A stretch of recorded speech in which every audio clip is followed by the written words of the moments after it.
le Mali écrit une nouvelle page de son histoire.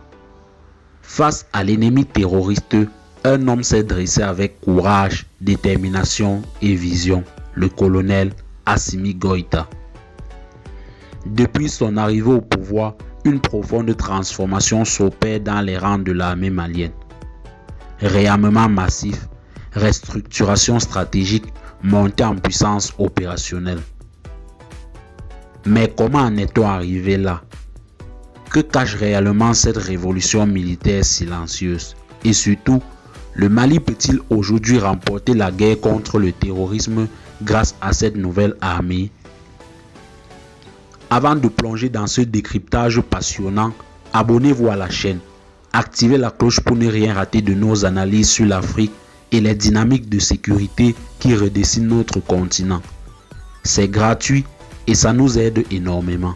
Merci. Avant 2020, l'armée malienne souffrait d'un terrible manque de moyens. Matériel obsolète, morale en berne, coordination inexistante. Dans ce chaos, les groupes armés djihadistes ont proliféré. Al-Qaïda du Maghreb islamique, le Jénim et l'État islamique du Grand Sahara. Ils contrôlaient tous des pans entiers du territoire. Le conflit débute en 2012 dans le nord du pays, puis s'étend progressivement vers le centre. L'armée, dépassée, mal équipée, tente de résister. Mais les désertions sont nombreuses. Les casernes sont mal défendues et les équipements souvent inutilisables. La chaîne de commandement est fragmentée et les partenaires étrangers imposent leur tempo.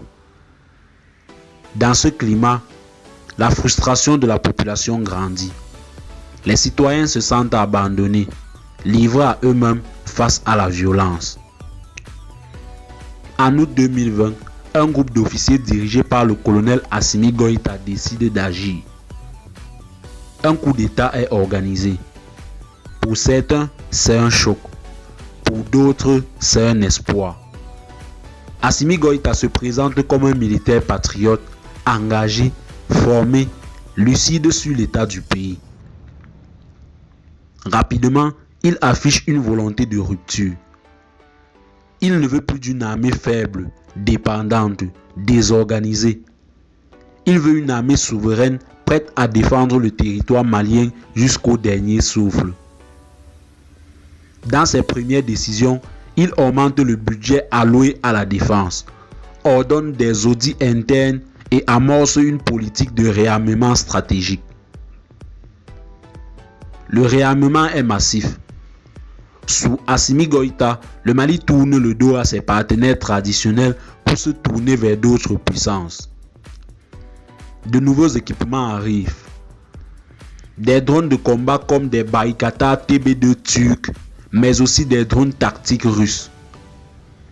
Des avions de chasse, des hélicoptères de combat, des blindés. Des radars, des systèmes anti-aériens, du matériel de vision nocturne, des équipements de communication. Le tout est livré principalement par la Russie, la Chine, la Turquie et même l'Iran dans certains cas. Ce tournant stratégique s'accompagne de formations militaires adaptées. Les soldats maliens sont envoyés à l'étranger pour apprendre à manier ces nouvelles armes. Sur place, des instructeurs russes et turcs forment les unités. Mais réarmer ne suffit pas. Il faut aussi repenser l'organisation interne. Le commandement militaire est restructuré. De nouvelles unités sont créées. Forces spéciales, bataillons antiterroristes, groupes de reconnaissance rapide. Le pays est découpé en zones de défense opérationnelle, chacune sous l'autorité d'un commandement régional plus autonome. L'objectif, être plus réactif face aux attaques terroristes, éviter les pertes de temps bureaucratiques et responsabiliser les commandements de terrain. le renseignement militaire est renforcé avec une meilleure coordination entre les forces de l'armée, la gendarmerie et la police. Des centres de commandement sont modernisés et les effectifs sont progressivement augmentés.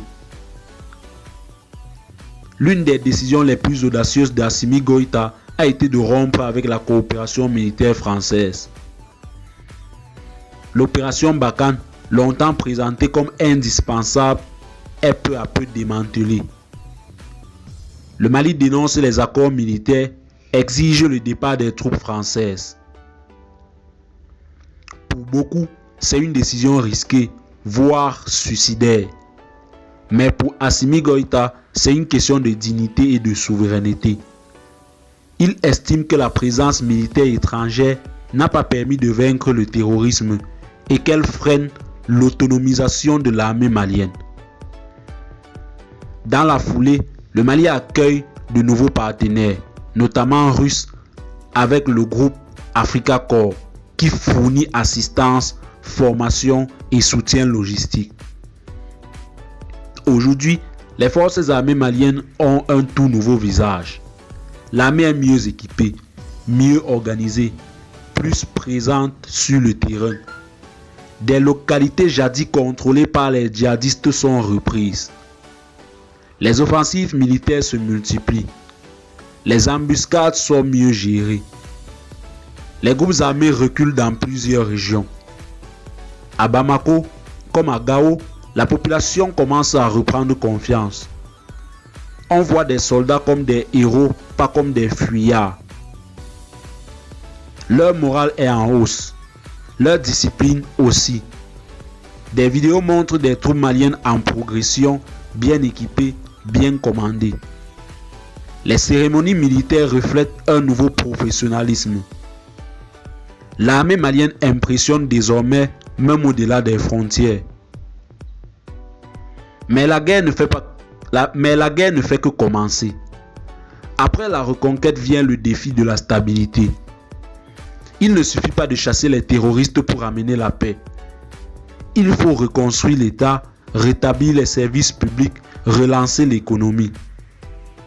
Il faut engager un dialogue national pour réconcilier les différentes communautés. Assimi Goïta semble en avoir conscience. Des initiatives locales sont soutenues. Les jeunes sont mobilisés. Les chefs traditionnels sont consultés. Le Mali entre dans une nouvelle ère où la sécurité, la gouvernance et le développement doivent marcher ensemble. Assimi Goïta restera-t-il dans l'histoire comme chef d'État qui a sauvé le Mali? Il est encore trop tôt pour le dire.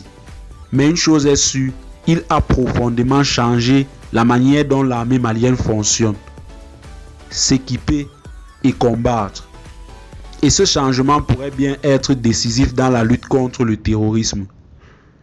Il a misé sur une armée forte, indépendante, enracinée dans la réalité malienne. Une armée qui inspire la peur à ses ennemis et la confiance à son peuple. Si vous avez aimé ce contenu, abonnez-vous à la chaîne, likez, commentez et partagez cette vidéo pour que le monde entier voit ce que le Mali est en train d'accomplir. A très bientôt sur Tempête de l'info.